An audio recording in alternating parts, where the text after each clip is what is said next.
తెలంగాణ రాష్ట్రంలో బంద్ జరగగానే ప్రజలలో ఒక చర్చ జరిగింది. ఏమని చర్చ జరిగింది అని అంటే, అసలు ఈ బంద్ ఎందుకు జరిగింది, ఎవరి కోసం జరిగింది అన్నప్పుడు ఇది బీసీల కోసం జరిగింది. స్థానిక సంస్థలలో రిజర్వేషన్లు అమలు కానటువంటి పరిస్థితి ఏర్పడ్డది అని తెలిసినప్పుడే ఈ బంద్ మొత్తం ఏంటంటే ప్రజల్లోకి వెళ్ళిపోయింది. అప్పుడు మన బీసీ సమాజం కింది పొరలలో ఉన్నటువంటి ప్రజానీకానికి నాయకత్వానికి కూడా ఇది తెలిసి మొత్తం ఏంటిది అని అంటే దీని ఏడల నిజంగానే ఇంత అన్యాయం జరుగుతుందా, ఇన్ని మోసాలు జరుగుతున్నాయా, ఇన్ని సంవత్సరాలు ఇన్ని రకాలుగా మనకు అన్యాయం జరిగిందా అనేది ఇప్పుడు ప్రజలకు తెలవటానికి ఆస్కారం ఏర్పడింది. ఉద్యమాల్లో మనకు తెలియని కాదు, ఇక్కడ కూర్చున్న వాళ్ళకి అందరికీ కూడా తెలియని కాదు. ఉద్యమం ఒక అడుగు ముందుకు వేసినట్టుగానే కనిపిస్తుంది, 2 అడుగులు ముందుకు వేస్తాం, కొన్ని దశలలో ఒక అడుగు వెనుక చేసుకుంటాం, కొన్ని దశలలో ఉద్యమం ఆగిపోయినట్టుగా కనిపిస్తుంది, ఒక్కొక్కసారి వెల్లువలాగా కనిపిస్తుంది. రేపే అధికారంలోకి రాబోతున్నామా, రేపే మనం అందరం కలవబోతున్నామా, బీసీలం అందరం ఒకే తాటి మీదకి రాబోతున్నామా అని ఒక్కొక్కసారి అనిపిస్తుంది. కానీ మళ్ళీ ఒక దశకు వచ్చేటప్పటికి ఏమి లేనట్టుగానే, అసలు ఎవరు కనున్నట్టుగానే, ఇన్ని వైవిధ్యాలు ఉన్నట్టుగానే కనిపించే స్వభావం నేను గత 40 సంవత్సరాల నుంచి చూస్తున్నటువంటి పరిస్థితే. కాబట్టి ఇది నిరంతరం ఎప్పటికప్పుడు సవరించుకొని, లోపాలను సవరించుకొని, సమీక్ష చేసుకొని, ఎప్పటికప్పుడు ఏంటిది అని అంటే కొత్త నాయకత్వాన్ని సృష్టించుకొని, కొత్త కలయికలతోటి, కొత్త నినాదాలతోటి, కొత్త పోలరైజేషన్ తోటి మనం ముందుకు వెళ్లాల్సిందే. దానికి ఎప్పుడు మనం సిద్ధం కావాల్సిందే. అయ్యో ఇది జరిగిపోయింది, ఇదే చివరి అంశం, వీళ్ళే చివర, మనకి ఈ రకంగా జరగలేదు, ఇంకా వేరే వాళ్ళకి అవకాశం లేదు అనడానికి ఆస్కారం లేదు. ఈ వ్యవస్థలో ఎవరైనా పంచాలు విసరొచ్చు, ఎవరైనా పార్టీలు పెట్టుకోవచ్చు, ఎవరైనా మొత్తం ఏంటిది అని అంటే ఐక్య సంఘటనలు కట్టవచ్చు, ఎవరైనా బంధుకు పిలిపియవచ్చు, ఎవరైనా కూడా ఏంటిది అని అంటే ఈ రాష్ట్రాన్ని స్తంభింపజేసే స్వేచ్ఛ, ప్రజాస్వామ్యం ఈ రాష్ట్రంలో ఉంది. కాబట్టి ఇంట్లో ఎవరు ఆపడం లేదు. ఒక సంఘటనతోటి ఒక కార్యక్రమాన్ని చేపడితే లోపాలు ఉంటాయి.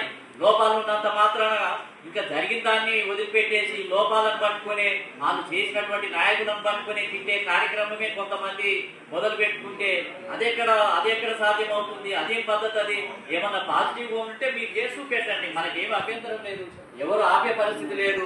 కాబట్టి మాకు జరగదు ఇది అయిపోతుంది అని కొంతమంది ప్రచారం చేశారు, కొంతమంది పాల్గొనటానికే ఇష్టపడలేదు, కొంతమంది ఇంకో రకంగా మాట్లాడారు. ఎందుకు ఇది అంత మౌనంగా ఉంటే సరిపోతుంది కదా.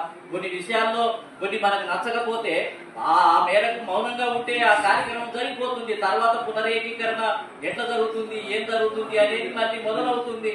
కొంతమంది దానికి బ్యాలెన్స్ ఏర్పడడానికి అవకాశం ఉంది. మనందరికీ తెలిసిందే కదా. ఇలా బీసీ సంఘాల గురించి కొత్తగా చెప్పుకునేది ఏముంది, బీసీ నాయకుల గురించి కొత్తగా చెప్పుకునేది ఏముంది. కొన్నిసార్లు మనకు తెలియకుండానే బీసీ ప్రయోజనాల కంటే కూడా పార్టీ ప్రయోజనాలనే ఎక్కువ అని చెప్పి భావించి ఆయా పార్టీల దగ్గర చేరినటువంటి వాళ్ళను మనం చూడటం లేదా. ఆయా పార్టీల దగ్గర చాలా సంవత్సరాలు ఉండి వాటి గురించే, వాటి గొప్పతనాన్ని పొగుడుకుంటూ, వాటిని కీర్తిస్తూ తిరిగినటువంటి నాయకులను ఎంతమంది చూడలేదు. ఇదేమన్నా మన కొత్తనా? ఇది ఈ 2 రాష్ట్రాల్లో నేను ఏదైతే మా మురళీధరరావు కమిషన్ 1986 నుంచి కమ్యూనిస్ట్ ఉద్యమం నుంచి బయటకు వచ్చినప్పటి నుంచి చూస్తున్నాను. మేమందరం అప్పుడు అనుకునేది మొత్తం అన్ని పార్టీలు కూడా అగ్రవర్ణాల ఆధిపత్యంతో ఉన్నాయి. ఏది అని వెతికినప్పుడు ఉత్తర భారతదేశంలో బహుజన్ సమాజ్ పార్టీ కనిపించింది మాకు.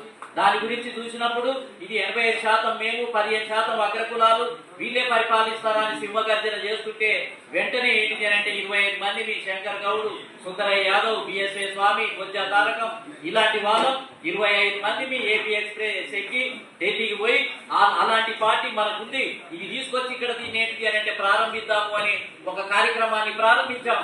బిఎస్పీలో శంకర్ గౌడ్, నేను 148 ఎమ్మెల్యే టికెట్లు బీసీలకు ఇప్పించాం. ఎందుకు? సమానత్వం కోసమే. సమానత్వమే కావాలి, దేశంలో కొన్ని కులాలే పరిపాలిస్తున్నాయి అనేది. అంటే బిఎస్పీలో కూడా అప్పుడు శక్తి ప్రదర్శన 15 లక్షల మందితోటి బహిరంగ సభ జరిగింది. పెద్ద మొత్తంలో సీట్లు గెలుస్తాయనే ప్రచారం జరిగింది. అటువంటి సమయంలో కూడా 148 టికెట్లు ఓబీసీలకు ఇప్పించడం ద్వారా మొదటిసారి ఈ రాష్ట్రంలో ఒక చరిత్ర. అది ఎవరికి అంతగా ప్రాధాన్యతగా ఉన్నట్టుగా అంశంగా తెలియకపోవచ్చు, కానీ మొదట ఎదిగినటువంటి అడుగు అది. ఇప్పటికి కూడా దాన్ని గుర్తుపెట్టుకోవాల్సినటువంటి అవసరం ఉంది. కాశీరామ్ గారు నేర్పిన బాటని ఇచ్చినటువంటి సిద్ధాంతమే పూలే, అంబేద్కర్ వీళ్ళందరినీ కూడా పవర్ఫుల్ గా ఇంప్లిమెంట్ చేసినటువంటి వ్యక్తి. ఆ తర్వాత ప్రజారాజ్యం పార్టీ వచ్చింది. ఈ కాంగ్రెస్, ఈ టీడీపీ, ఈ టీఆర్ఎస్ ను వీళ్ళని ఓడించాలి అని అంటే మన వల్ల కాదు. మనకంటే కొద్దిగా తక్కువ శత్రువు, అంటే వీళ్ళందరితో పోలిస్తే కొద్దిగా మనకు దగ్గర ఉండేటోడు ఎవడు, వీళ్ళకి సపోర్ట్ చేస్తేనన్న మన వాళ్ళు అక్కడక్కడ బీసీలు గెలుస్తారని మళ్ళొక ఎత్తుగడతోటి ప్రజా పార్టీలో దానితోటి వాళ్ళ అవసరం పోతే బీసీ నాయకుడు అని అంటే నారగోని తోటి మాట్లాడాలి, పార్టీలకు తీసుకుపోవాలని వచ్చినప్పుడు నేను చాకచక్యంగా ఏంటిది అని అంటే మేమంతా కూడా మా బీసీలకు 150 సీట్లు రావాలి జనాభా ప్రకారం, కానీ నేను 150 సీట్లు ఇవ్వమని అడగను. 100 సీట్లు బీసీలకు ఇస్తే నేను ప్రజారాజ్యం పార్టీని మద్దతు ఇవ్వడానికి, దాంట్లో పనిచేయడానికి సిద్ధమే. ఎందుకంటే కాంగ్రెస్ పార్టీ, బీఆర్ఎస్, బీజేపీ ఇలాంటి పార్టీలు దగ్గరికే రానివ్వడం లేదు. ఇటువంటి పరిస్థితుల్లో ప్రజారాజ్యం పార్టీ ద్వారానైనా కొంత మొత్తం ఏంటి అని అంటే వీటిని అనగదొక్కడానికి, వీటిని ఎదిరించడానికైనా ఉపయోగపడుతుందని ఎత్తుగడతోటి వెళ్ళి అందులో 100 సీట్లు ఇప్పించాను. నేనేమి పోటీ చేయలేదు, నేను పోలిట్ బ్యూరో మెంబర్ గా ఉన్నాను. అంటే జాతి కోసమే ఆలోచించాను. ఆయన చిరంజీవి గారు పదే అడుగుతున్నాడు, కత్తి పద్మారావు అక్కడ పోటీ చేస్తానంటున్నాడు, ఇంకోటి ఇక్కడ పోటీ చేస్తానంటున్నాడు, నువ్వు చెప్తలేవు నారగోని నీ నియోజకవర్గం ఏంటి అని అడుగుతున్నాడు. నేను చేయను సార్, మీరు 100 సీట్లు ఇస్తానన్నారు, ఇస్తే నేను ప్రచారం చేస్తాను అని చెప్తే ఆయన కూర్చున్నోడు లేచి వచ్చి తలకాయ ఏంటిది అని అంటే నా కడుపులో పెట్టి ఇట్లాంటి వాళ్ళు కూడా ఉంటారా అని చెప్పాడు. అంటే జాతి గురించే ఆలోచించాము ఒక్కొక్క దశలో. ఆ విధంగా అప్పటి నుంచి నిరంతరం ఈ రెండు మూడు పార్టీలను ఓడించాలి అని అంటే రెడ్డి వర్గము, కమ్మ వర్గము, వెల వర్గాన్ని ఓడించాలి అని అంటే ఎవరు అనేది చూస్తూ ఎత్తుగడ వేస్తూ గ్రామీణ ప్రాంతంలో తిరుగుతున్నటువంటి పరిస్థితి మనకు తెలియదు. ఏమిటి మేమేమైనా అక్కడ దిగేటప్పుడు వీళ్ళంతా ఏజెంట్లు, వీళ్ళంతా తొత్తులు, ఈ కాంగ్రెస్ పార్టీ దగ్గర పనిచేస్తున్న వాళ్ళంతా తొత్తులు, ఏజెంట్లు అని ఏమన్నా మేము తిట్టామా? మేమేమైనా వాళ్ళు తిట్టారా? తెలుసో తెలియకో అమాయకత్వంతో రకరకాల సంఘాలు ఉంటాయి, రకరకాల నాయకులు ఉంటారు అని చూడనట్టుగా మనం చేసే పని మనం చేయాలి. ఒకరున్నా ఇద్దరున్నా అని ప్రజలలోకి వెళ్లి క్యాడర్ క్యాంపులు పెట్టి కొండ లక్ష్మణ్ బాబు లాంటి వ్యక్తిని వెంట పెట్టుకొని ఈ రాష్ట్రము ఆ రాష్ట్రము అనుకుంటా మొత్తం ఏంటిది అని అంటే పెద్ద మీటింగ్లు పెడుతూ బీసీలకు రాజ్యాధికారం రావాలి, తెలంగాణ వస్తే మళ్ళీ ఇది మొత్తం 2 వర్గాల చేతుల్లోకి వెళ్తుంది, మళ్ళీ మనం బానిసలుగా మారిపోతాము అని చెప్పి మరొక ఉద్యమాన్ని మొదలు పెట్టాము. ఎంతో మందితోటి కలిసి పనిచేశాము, ఆర్ కృష్ణతోటి పనిచేశాము, రాజారాం లాంటి వ్యక్తి, నరేందర్ గౌడ్, ఎంతో మంది సందర్భాన్ని బట్టి ఇక్కడ ఉన్నటువంటి నాయకులు అందరితో కూడా నేను కలుస్తూనే ఉన్నాను, మళ్ళీ ఏకదాటిగా ఉద్యమం చేస్తూనే ఉన్నాను.